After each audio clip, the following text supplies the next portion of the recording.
wild food, that's what hunting and gathering is all about.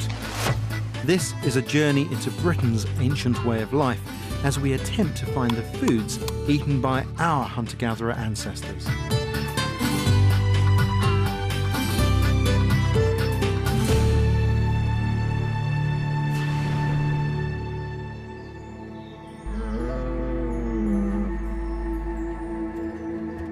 Some things never change. It's late summer and a very busy time for farmers bringing in their harvests.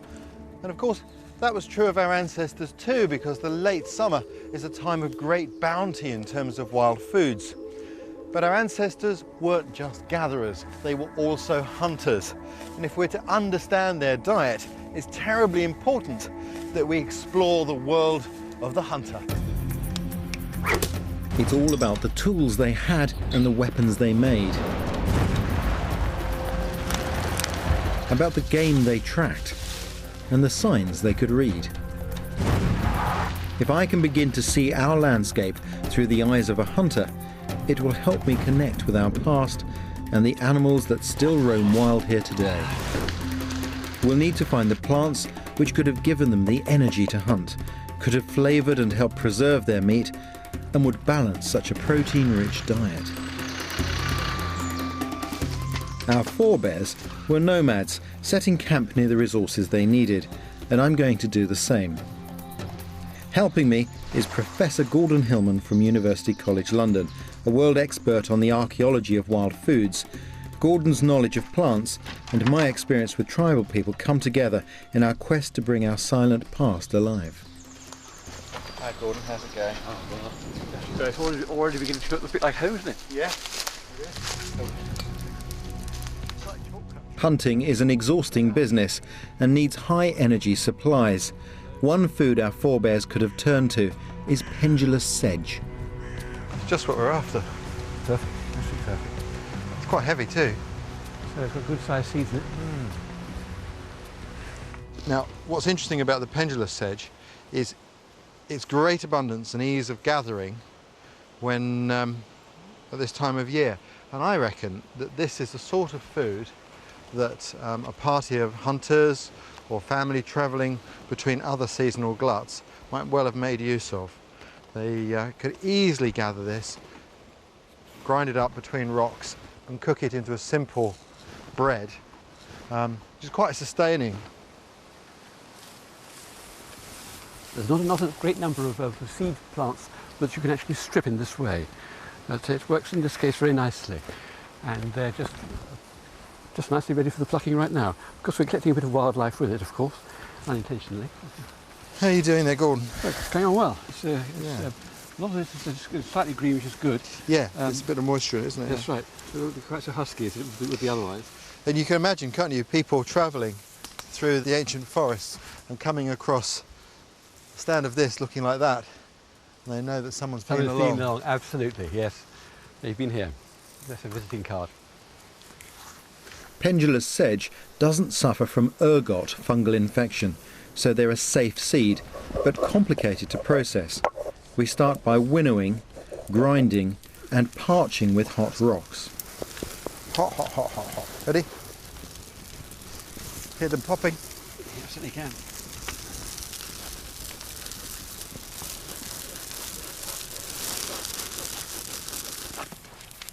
I think there's definitely some parching going on there. Tell you what, it looks different, doesn't it? You see the way it's moving there? It's more like moving more like a liquid. It is. It's got a fluid texture to it. So we're not only parching the grain and making it dehuskable here, we're also cooking the insects, of which there are plenty, insects and spiders, thousands of them in here, little tiny ones. And not only are we getting this protein and other nutrients from the insects, we're also getting their droppings, their feces. And it's said that they're quite rich in some of the B vitamins. So there you go, Ray. A nutritious meal indeed.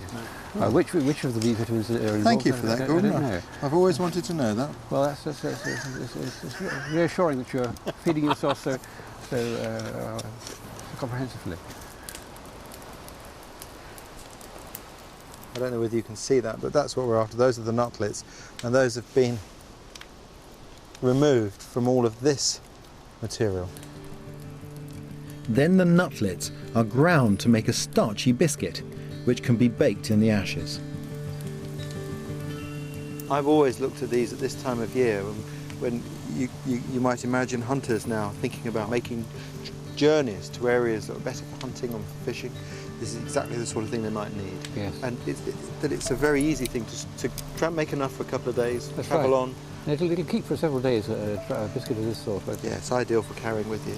That's right. And you know as well as I that these biscuits are much more nutritious than anything that we're used to today. Absolutely. They're a very concentrated source of starch, and of course a lot of these seed foods are quite oily, and a lot more chewy as well. But yes. well, I think I want to have a look at it now. I don't want to leave it too long. There it is there.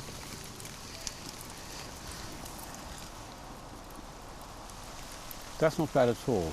A bit more gritty than usual. I quite like that. They've got no problem. I think chocolate coating on the top, you can sell it.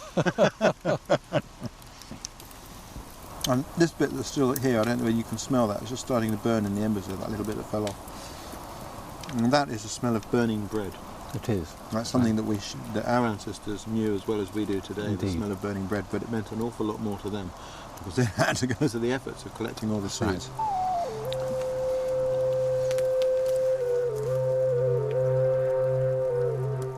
So with biscuits in their bags, they had their supplies. But these Stone Age hunters needed weapons.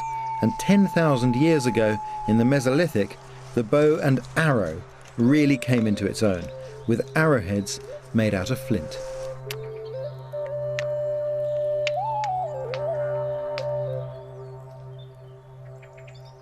Trying to drive off long, narrow blades, this sort of thing. And those were the stock in trade of the Mesolithic craftsmen.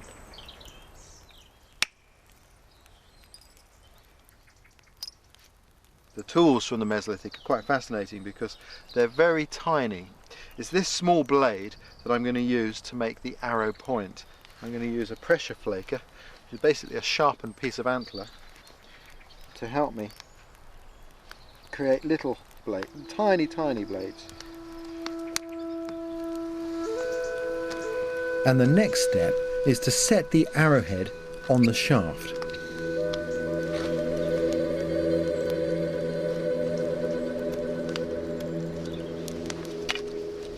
Well, there's the groove that I've cut, and here is the point, and that will fit quite snugly now into that notch. And to hold it in place, I'm going to glue it. It's not even bound on, it's just glued in place using what I think was the key revolution of the Mesolithic, which is birch tar glue. And that's what I've got there on the end of that stick. This is like the epoxy of its age. It's thermoplastic. I can heat it up over the fire, it melts, and I put it on there, push the point in, and when it cools, it sets rock hard. I've extracted this birch tar from the bark of the tree using modern methods, but we're not certain how this was done in the Mesolithic.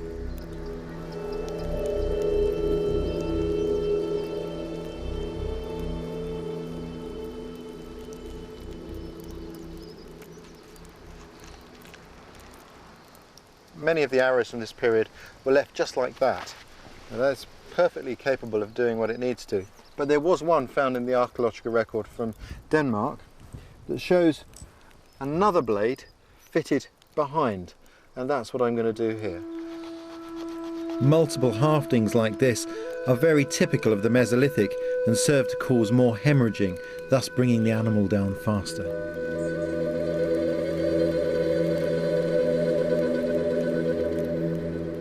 Very satisfying making that.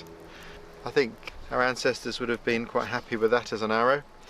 And at the time these arrows were being used, we know that bows like this one were in use. This is one that I've made from wych elm, and it's a copy of a bow called one of several bows from a site called Holmgard. And they are the earliest bows found. Very few bows are found in the archaeological record. Lots of arrows, or thousands and endless copious numbers of projectile points, but very few bows. and that's what was being used. Very elegant design, very effective, and this wood is extremely tough and resilient. It makes for a first-rate bow. And there is the hunting apparatus of the past. Very effective that would have been too. And to see just how effective, I have to let this arrow fly.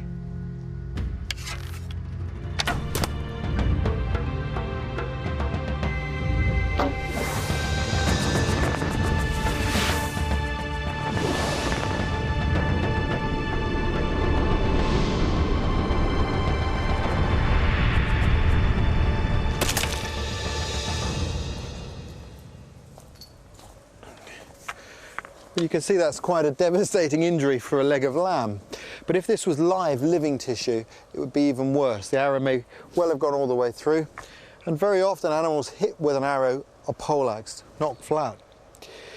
It's an interesting weapon, and when it arrived in the Mesolithic, just the beginning of the Mesolithic, it gave the hunter the ability to reach out through undergrowth into tight circumstances to bring home the food. And our ancestors' lives depended on it, leaving behind evidence of many successful hunts, which Dr. Peter Rowley-Conway of Durham University has spent a lifetime piecing together. Peter, tell me about the great mystery of the Mesolithic microliths. This is the Mesolithic Swiss Army knife. I think they're part of relatively lightweight hunting equipment for use on a variety of different species. Big ones like aurochs, small ones like roe deer, things in between like red deer and wild boar.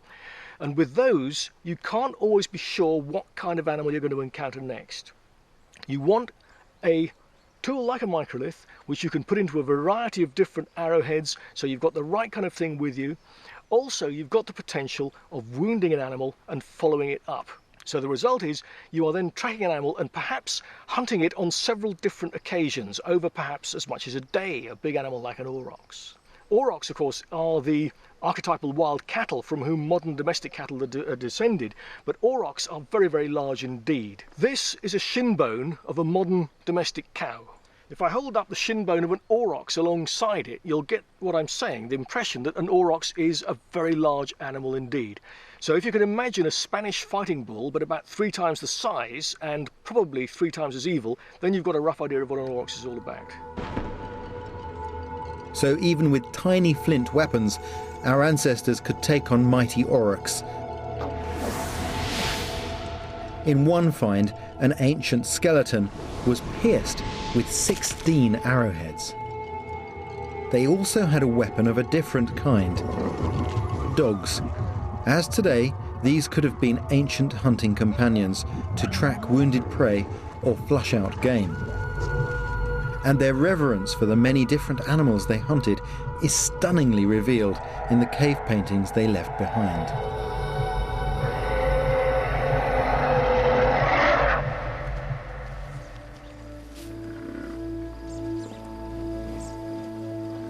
It's absolutely incredible. It's not something I'm used to seeing in Britain. The sight of bison browsing. Of course, I've seen these animals in the wild in other parts of Eastern Europe, over in Belarus. And it's an incredible feeling when you're moving through the woods and you come across a herd of these animals. I remember one frosty morning, first sign of them being the mist coming up from their breath. Incredible sight. And think that our ancestors lived alongside these sites. I'm sure to them, this just looked like a meat fest on the hoof.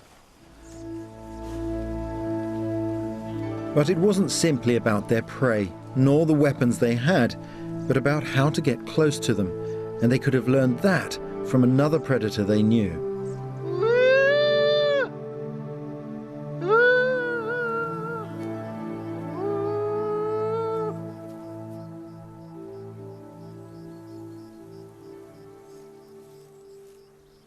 When I travel in the wilderness areas of the Northern Hemisphere, I see wolf tracks on virtually a daily basis, but I can count on one hand the times I've actually seen the animals themselves. They're incredibly elusive, so coming to a park like this is fantastic. It gives the most wonderful opportunities to see them up close. Throughout the Northern Hemisphere, though, farming communities have traditionally loathed and hated the wolf for their interference with livestock. But what interests me is that hunter-gatherers have a completely different relationship. They revere the animal for its hunting prowess and look to it to teach them how.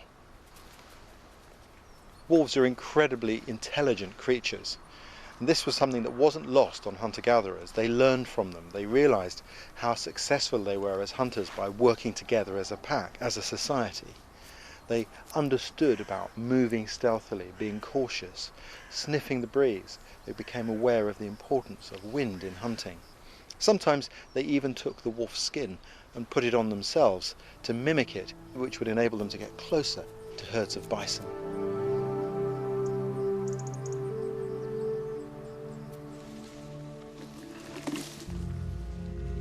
This is the ancient knowledge I still use when I'm hunting today. Even with a rifle, these are essential skills, and I'm after quarry our ancestors often hunted. Red deer. Fresh tracks. You can see by the blunt tip that these are the tracks of a stag. Tracking is about picking up a trail and being able to follow it. You must also learn to read the landscape through the mind of the deer, taking into account your smell drifting on the wind. Deer have a much more developed sense of smell than we do, and if they sniff you on the breeze, you may not even get to see them. Stalking is about becoming at one with the animal you hunt. You can only do this by respecting that creature.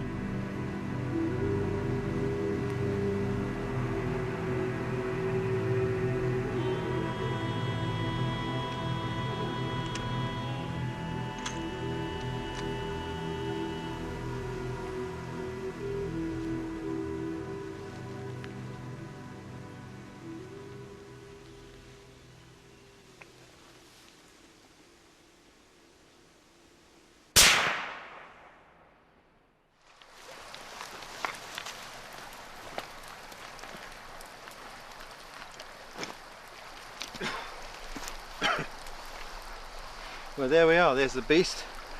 Beautiful young red deer. Lovely animal.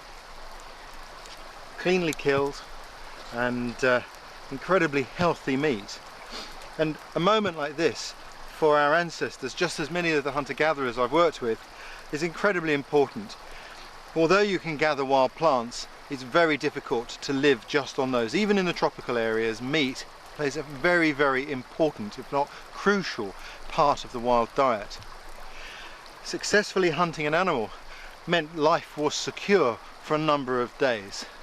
Very important, can't be underestimated, and it's something that today we take for granted. Meat comes just much too easily. Polythene trays with cling film over the top in the supermarkets. Actually going out and finding your meat for real and then relying on that is a whole different ball game, and it's one in which the hunter, and in many ways the male part of life, was tremendously important. Gordon, you could give me a hand here. Sure. If you just hold that back a little bit for Righty-ho. me. That's good. What I'm going to do is I'm going to break a little bit with kind of the traditions of the deer of today, and show you what a lot of the hunter-gatherer groups that I've worked with do at moments like this. Hunters, of course, will have expended a lot of energy to catch their food. They'll very often walk long distances and stalking, and So they're pretty famished. they're very hungry normally at this point. And there are two things that are often done. A lot of the cultures in Northern Europe will, when they've got the animal, will bleed it and drink the blood straight away. And there's carbohydrates in Of course, the blood sugars. Also. and it gives them the energy. And then the other thing they do is they take the liver and they cook the liver. That's a very healthy liver there. It is a very good looking liver as the hunters cut. And of course you inspect a liver to make sure that there are no signs of disease. So what would you look for? Look here? for hardening around the edge, white marks, blemishes, anything that looks out of the ordinary. That looks very healthy, this liver. And the way that's cooked is straight on the fire. What we do, I'm just going to flatten the fire down. Got a good ember base here. And believe it or not, it's very straightforward. Straight into the embers. It doesn't take very long. So it makes good sense that they start with the liver as their first food, doesn't it? Because the liver's full of glycogen, huge energy yield. And the B vitamins too, particularly vitamin B12, Yeah. which of course is in short supply in a lot of the other components of diet. And very important, these things, for digestion as well. For proper digestion of the foods. I mean, it's strange that the bits that today people often are afraid to eat were actually the delicacies of the past. Mm. And at moments like this, I think back to what I've seen elsewhere. In the Kalahari, I've seen young boys come out to join the men at a kill site when they cook the liver, just so that they could taste liver, because it's a special thing, because they're hunters. And for the Bushmen, hunting is everything for the men, everything. And amongst the Hadza in Africa, I've seen them kill a small deer with bows, make fire, cook everything, cook the liver like this, cook the whole animal. Everyone sits around and they take even the ribs and they cook them and then they crunch them in their teeth to get the marrow out. So it emphasises the enormous value of marrow and its fat content. Fat is such a premium, isn't it? Especially late in the late winter and early spring when the animals are rather depleted of fat. It's amazing. It's how little they waste. Everything gets eaten mostly. I think that's looking pretty good. Gordon, let's have a spot of this. I'm going to give you a bit. If I give you that bit there, that looks great. It's lovely. Now, the way these things are normally eaten is to take a knife, hold it in the mouth and cut it off. I see, right. Here, make sure you don't cut your nose off. Yes, it was pretty close. That's delicious. What do you think? That is absolutely delicious. Good, isn't it? In Canada, Gordon, even the heads are cooked. You know, they take the caribou and they'll suspend them from their antlers and spin them beside a cooking fire to cook the nose, which is again a delicacy. Oh, I never thought of eating a nose. It's amazing, isn't it? Oh yes. Oh, this is good. That's really good. With the energy from the liver, a hunter had enough strength to take the carcass back to camp. In the heat of summer, it's essential to get the meat in shade and away from flies and other predators. But after that, the challenge becomes how to deal with such a huge glut of meat. I've got several ways in mind, but we can't eat it all fresh, so it's important to preserve some. Preservation would have been essential to our ancestors, stretching this important protein forward into a future when resources were uncertain.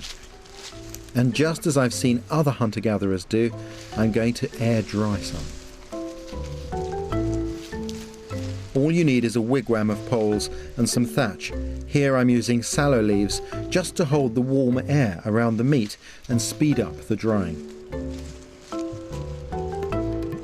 Then set under the rack a small smoky fire. All the time there's a breeze coming through, that's good because the breeze helps to dry the meat. When the breeze drops, then the smoke will fill up in there and that'll help as well. The key to preparing the venison slabs for the smoker is to cut the meat as thinly as possible. We take one of these slabs and we slice into it.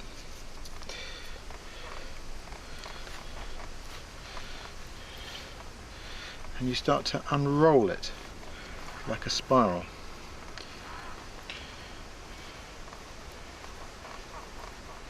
Today, if we were going to preserve this meat, we would salt it. Of course, our ancestors didn't have that advantage. See how that small piece is now becoming a very long, thin piece of meat by unrolling it like that. The other thing I'm going to do is any thick areas, I'm just going to slash them a little bit. It just opens the meat up, helps it to dry. And go on that. So let's have a look. That is working. It's quite a good temperature in here. It's not hot, but it is gently warm, which is ideal. And I think you put your hand in a feel, Gordon. Put your hand in a... Yeah, sure. Yes, it is. It's all right, isn't it? It's just a nice warmth. Yeah. There was air circulating fairly freely. Yeah, that's good. Of course, we could get a lot more in there if we wanted to. There's loads of room. Not too hot.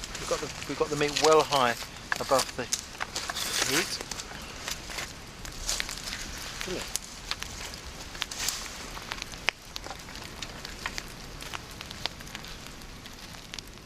The drying will take several days, but that's no problem when you know how to live in the woods rather than simply camp out for a night or two.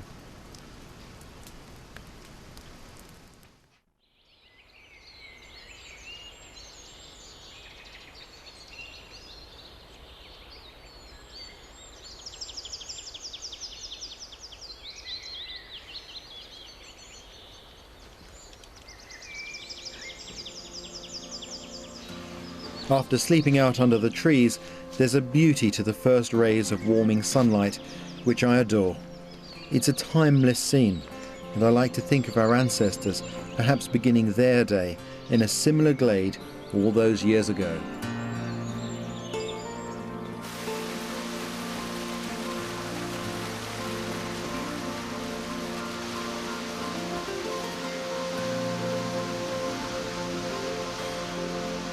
After the hunt, it's time to go gathering.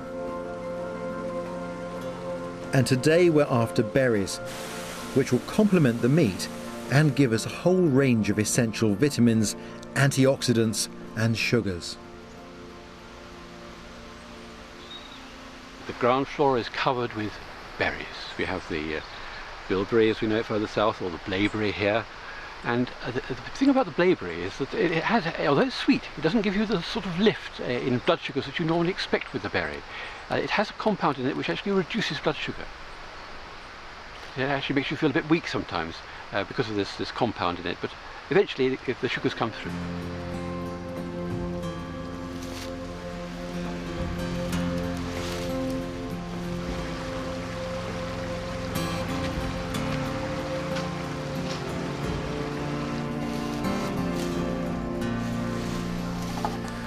Now, sometimes mixed with the blaeberries or bilberries, we often get lingon berries, as they're known in Scandinavia, or cowberries as we term them here in Britain. And I think we'll gather some of these and take them back to camp and process them there.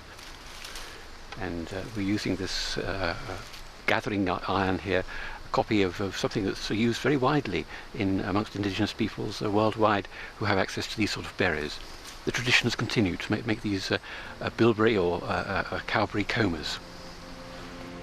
Everything's up for grabs in the woods, and like hunter-gatherers I've met, I'm sure our forebears wouldn't have turned away the chance of a nutritious snack.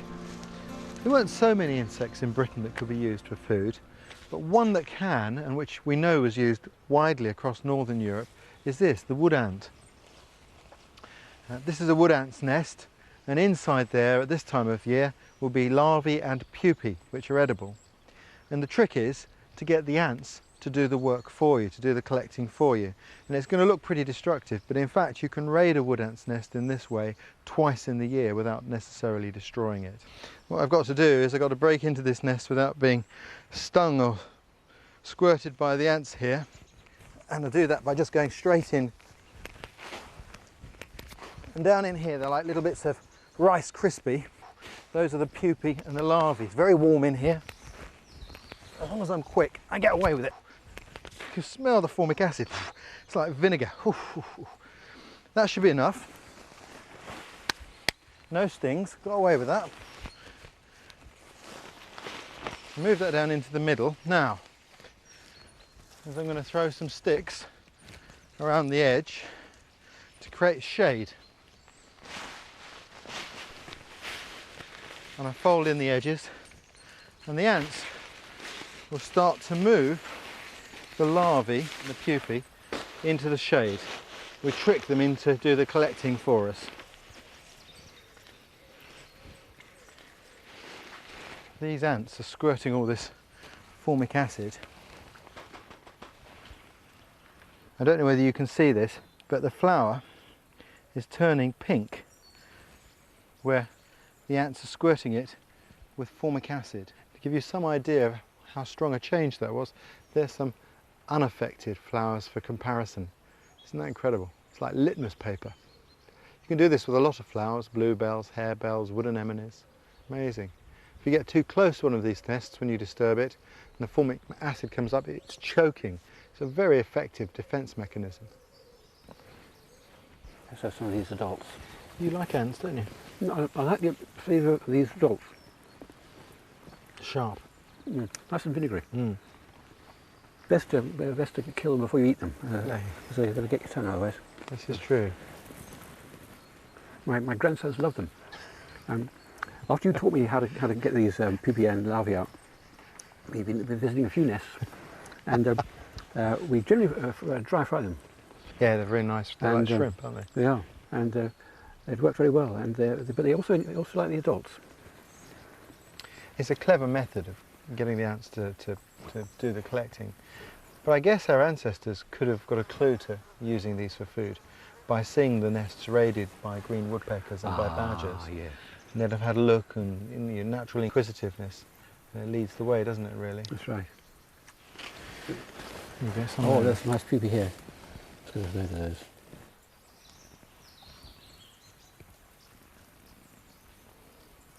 Not much of a taste. Very bland. No, they're very bland, aren't they? And they're hardly any being collected. I think we're about a week too late, probably. Yes. This nest is shutting down now. Well, I think what we can do is collect this up and put it back in the nest and help them, and then maybe some other hunter-gatherers will come next year and help themselves. We think of summer as bountiful, but even in this season of plenty, slight local variations in climate can massively change not only the quality of what's available, but also when it's in its prime. So the ant harvest was disappointing, but we're on song with the berries. Oh, Gordon, that really is a remarkable harvest. We've done pretty well, haven't we? Amazingly well. Got an array of these, so shall we put on the Yeah, put tray? some on there, mate. Yeah, the space for the lingon is massive, isn't it? Yeah, that's one really interests me, the lingon. And then we've got elderberry. When we were kids, we used to shoot these from catapults in an early form of paintball. And our mothers didn't like it because of the Yes, the stain is very stains. tenacious, isn't it? Yeah. Bird cherry. There's a lot of cyanide in there. That's right, and because you use those same chemicals from cherry pips to get rid of lice, head lice. So what an array. Each berry has different qualities.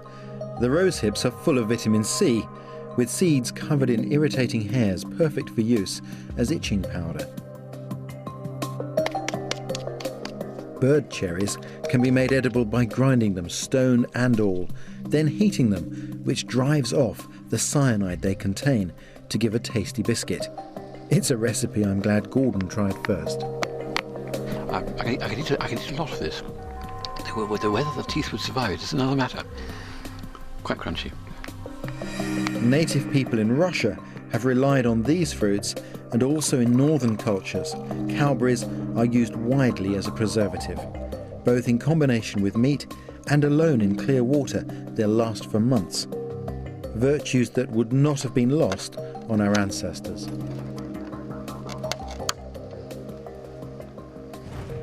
All that venison back at camp is crying out for one more berry that's around here, and ripe for the picking. This tree bears another edible berry. This is juniper, of course famous for gin. But one of the other uses of juniper berries is to season wild venison, for which it excels. For that reason, I'm going to collect a whole load. They're a bit small this year, which is probably a product of the long hot summer. But despite that, they've got that wonderfully aromatic flavour. Beautiful. One of the great things about juniper berries, of course, is that once you've got them dried, they last for ages. They're just the most amazing thing to put in a marinade of venison. A bit of red wine, a few juniper berries, and you're laughing. I'm not sure Gordon will approve, it's not very archaeological. However, it's very tasty. I know what he'll say. Now, what's the evidence for the use of red wine in the Mesolithic?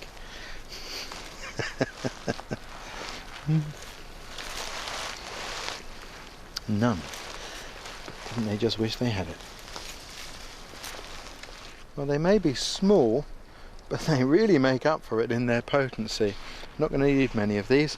In fact, I think I've got enough now. Brilliant.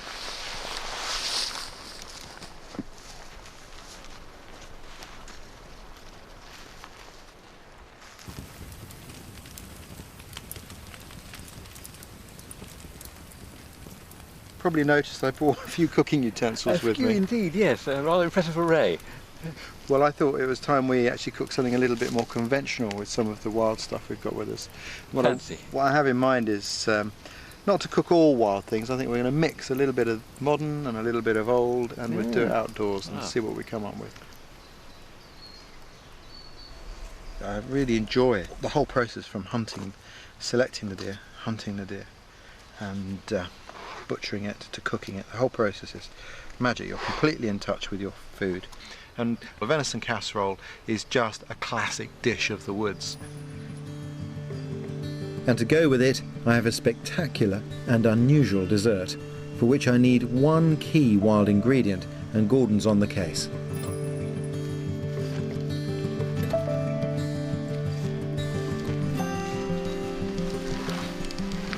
Now, there are three types of sorrel in Britain that are common.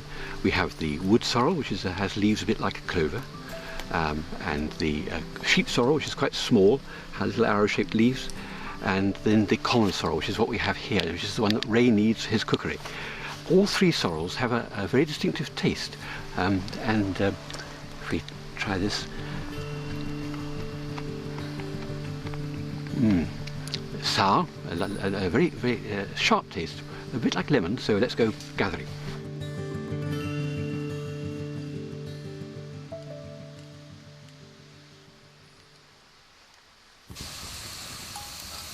What I want to do is just brown this meat off. Starting to smell good. Now I'm going to add the garlic. I didn't add it earlier because I didn't want to toast it. I just want it to do its thing in a very natural way. So in the marinade, good bottle of red wine, some bay leaves, some thyme, some carrot, celery, and juniper berries. Now, to make the stock, what I've got here is the bones that we took the meat from. We may have changed many aspects of how we live since the Mesolithic, but one thing that hasn't changed is our physiology.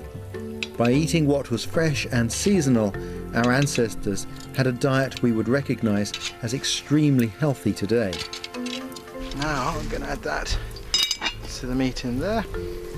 So by using the same wild ingredients, we can still provide our bodies with the diversity of foods we need, even if we've brought the recipes up to date.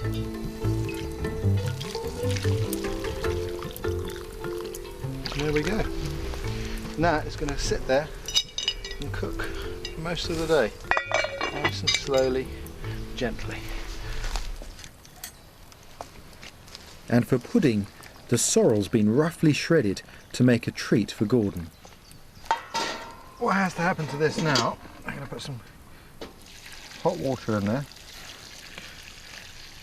I have to boil this down. In fact, I have to boil it until it boils dry. Just on. It's quite tricky. If I overboil it, obviously it'll scorch. I don't want that to happen. That's going to go on there. Put the lid on until it comes up to a good boil, and then I will take the lid off and raise it up a little bit so I can watch what's going on.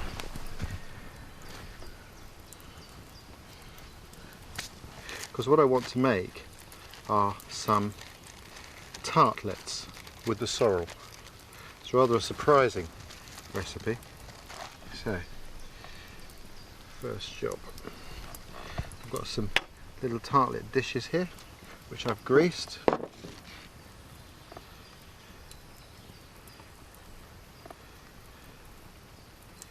So,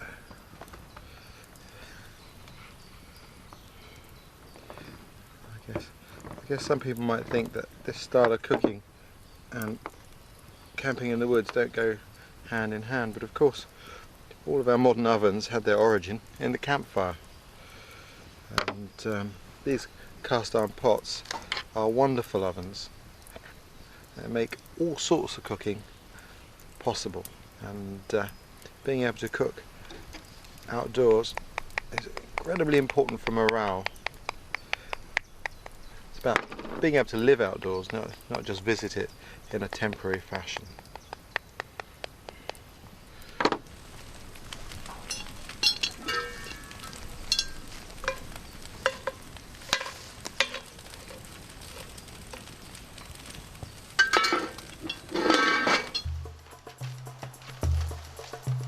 Dinner may be modern fare, but Gordon's not lost touch with the past. As part of our ongoing experiments, he's keen to test out an ancient Maori recipe from New Zealand for eating bracken roots. So whether this stand is, it seems pretty good by British standards, whether it's up to what the Maori required of their stands of good roots, as they called them, is another matter. They were very fussy indeed, and only a tiny fraction of the stands were suitable for their purposes.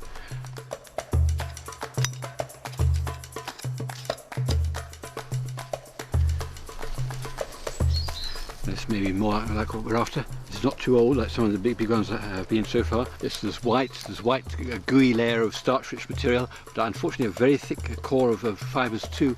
So whether it'll provide anything like the amount of starch we need to give us a thick sludge of goo, I don't know.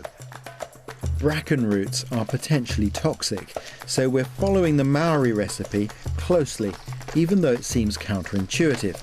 It says to dry them, then rehydrate them, and these roots have had 3 days soaking. But although they've fallen up to their original size, which is good, they're still hard as rock, and this is a bit of a surprise. So how it's going to be when we beat them, and which is the next stage indicated by the Maori recipes, if you like, I've no idea. Well, immediately you can see white flesh there, but some of it's a bit brown, which means it's a bit old, and they say that you get this mushy stuff coming out, glutinous. It is glutinous. I can feel it's slimy. We haven't got a mass of white stuff being liberated. Let's try a little bit more anyhow. Pretty gooey.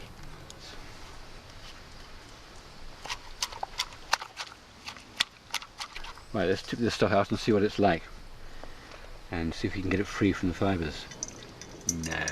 No, this isn't getting it free from the fibres at all. The fragments of fibres are carried over with the goo anyhow. It's not working. Ray, what do you reckon? That we've got this problem of not really knowing what made the Maori's perfect stand. No, there's no description of what made a good stand, only that they knew good from bad. And that they're prepared to defend their good grounds to the death. So, well, it's worth a go anyhow. Definitely worth a go, and I think the gooiness suggests that there is good starch in there. Yes, it starts there somewhere. Yep. So there's more work to be done before we crack bracken. Gordon's dregs aren't anything like food, but I reckon my sorrel paste has far more potential. All of those sorrel leaves have boiled down and dissolved actually into this thick green, very unattractive looking paste. You can see there, it doesn't look very appealing, does it? But appearances can be deceptive. What I have to do with that now is I'm going to add to that some sour cream. Mix it in steadily, which I'm going to whisk in.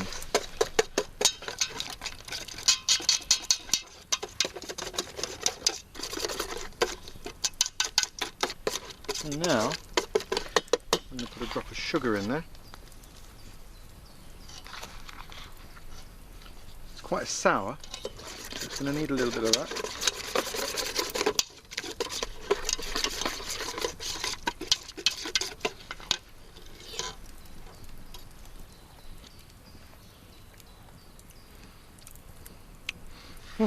Good.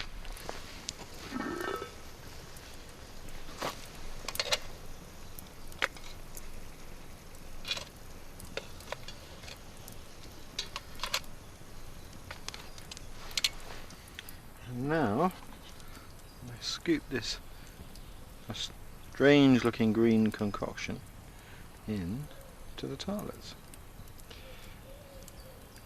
And there we have it. Well, that's for dessert, and I better finish the main course now. Put those somewhere safe.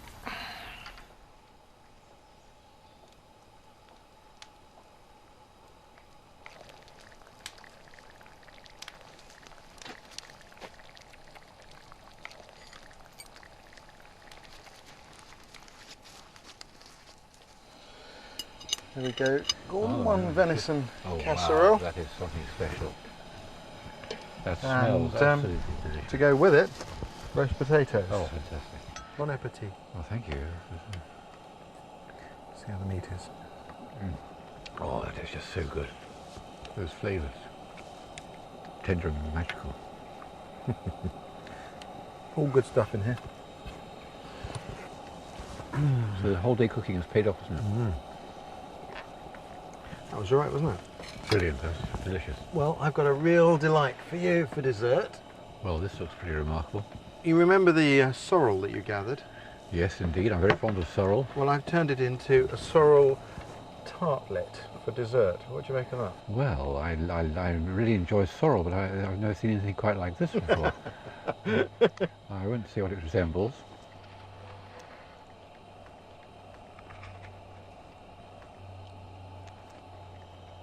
It's absolutely delicious.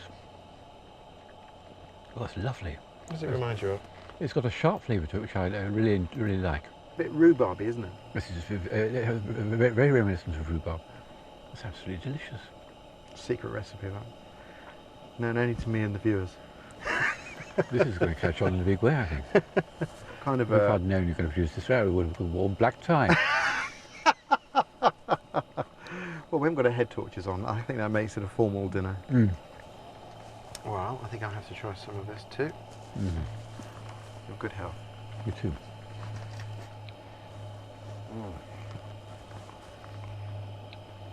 That's lovely. I can see Mr. Kipling writing to you shortly too. Offer to buy the idea.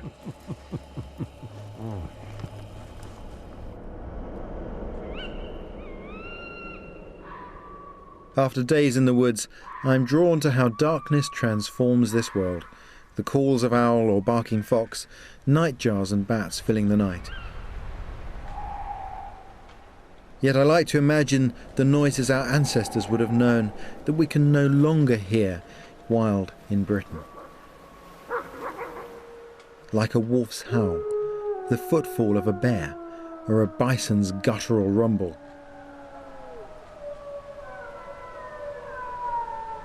It's a wonderful way to time travel before dawn breaks on our last day in camp.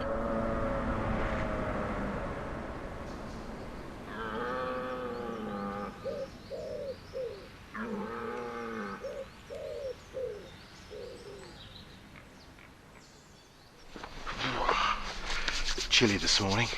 Autumn seems to sneak up on you at the end of summer. The first thing you notice are these heavy mists. That's a sure sign that autumn's on its way. First job in the morning, get the fire on, hot water for a shower. Begin to really appreciate it now.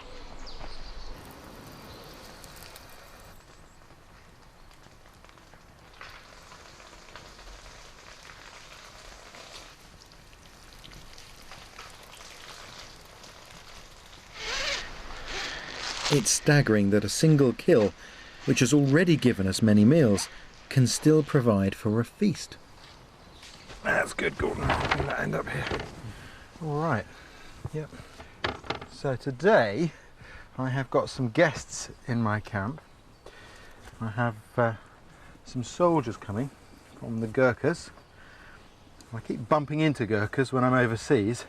Whenever I do, they've been kind enough to invite me at my parties for dinner. So I thought we should do a return match. What I'm going to do is we're going to cook this deer in more of an Aboriginal way. We're going to cook it underground.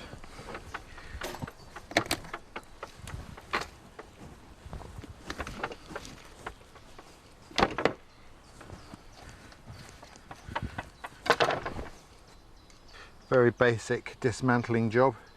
Just cut the 2 haunches and the remaining shoulder off, and that's what we're going to cook underground today. Be beautiful.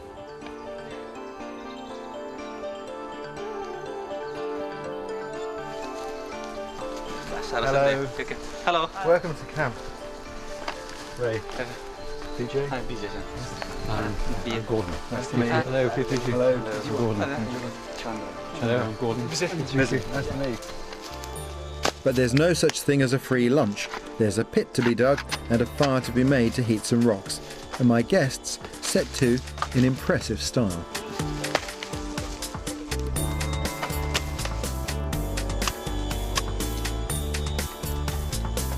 King Alfred's cake fungus, found growing on dead wood, can catch a spark and create a tiny ember.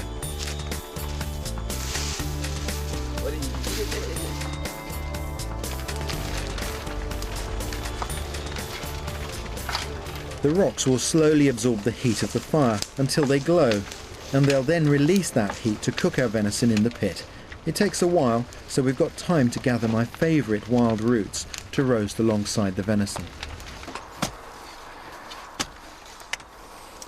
What we're after is burdock. This great herb grows over 2 years, and the big leaves of its first summer signify a tasty tuber underground. So here we have the flesh white, glistening with starch and full of nutrients.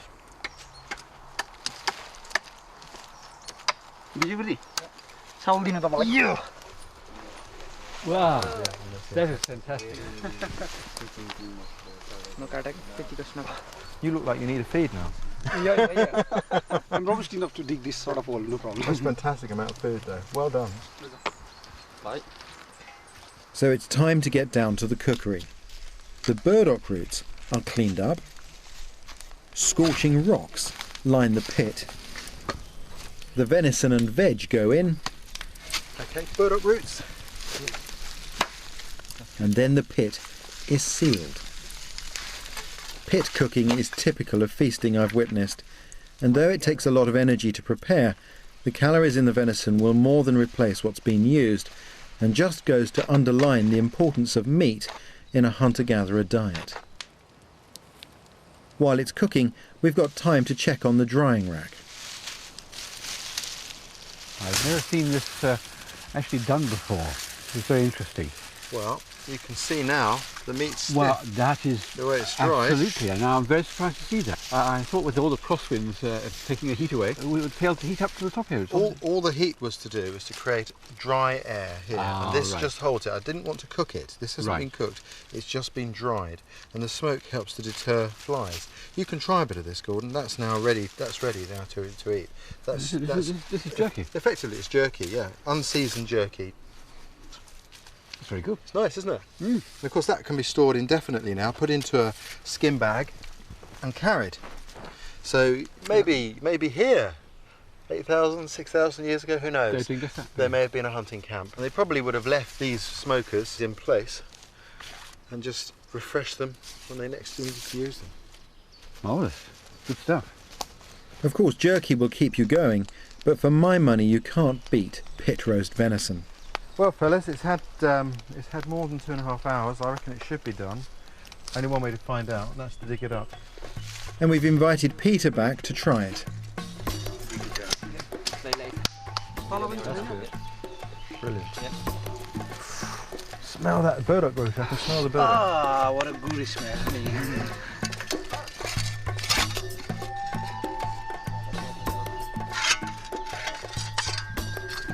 Okay, so that could go out onto the leaves we cut a moment ago. Oh, that's well done.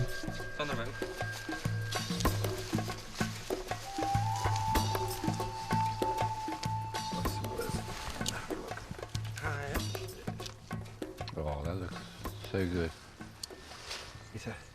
We've got our archaeological guest here. Peter is an expert on the hunting techniques from the Stone Age.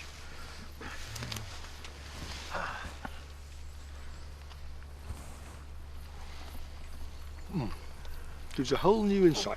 Good, isn't it? Piece of living. Brilliant. Guys, you've done the work. Enjoy it.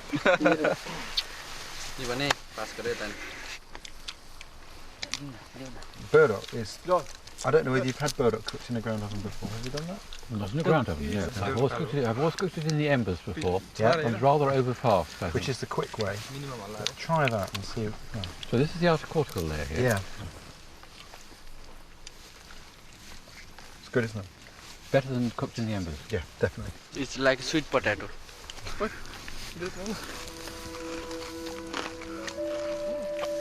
We don't know for sure if our ancestors feasted this way, but from our experiments at camp, I'm confident Mesolithic hunters were not simply scraping a living, but were at home in forests full of opportunity and making use of it all. Well, we're coming towards the end of our camping here, Gordon, and it seems to leave me with more questions than answers. Yes, absolutely. We've got some further work to do before we get to a resolution, I think. When I think back over the summers that we've been out working this time of year, and all the small victories that we've had, it just shows you how much knowledge has been lost. Absolutely. It's generations of knowledge that's been lost, because in our lifetimes there are only so many summers that we can work on these species. That's right. People speak so glibly about this and that being edible, but how is it done? I think the other thing I find interesting about our ancestors is when we look at the archaeological record, as Peter quite rightly said, you know, there are lots of tools that illustrate that there was a lot of hunting going on, that hunting was tremendously important to our ancestors, and yet as a society today we barely understand hunting. Yes, we're giving a glimpse, a little narrow glimpse of the past and the importance of that sort of resource. But I've really enjoyed being out. I don't know about you, I'm feeling quite weary now. It's the hot weather is very sapping, isn't it? It is, and but it's been a real pleasure to be in this lovely part of the world and in this gorgeous woodland here. Yeah, no, I like it here.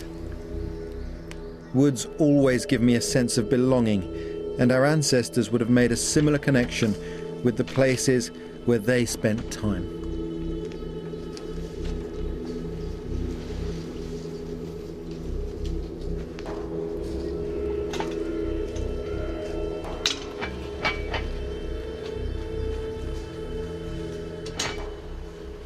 Sadly, we'll never know about the spiritual traditions of our ancestors. But just maybe they did things like I've seen in Canada, where the Indians believe in placing the bones of the animals they've hunted in the trees with great reverence. In fact, they believe that if this isn't done, the animals feel there's been disrespect and won't allow themselves to be hunted in the future. The other reason for doing it is to indicate to hunters who come along what animals have been hunted in a specific area. That prevents overpredation of the game upon which the people depended.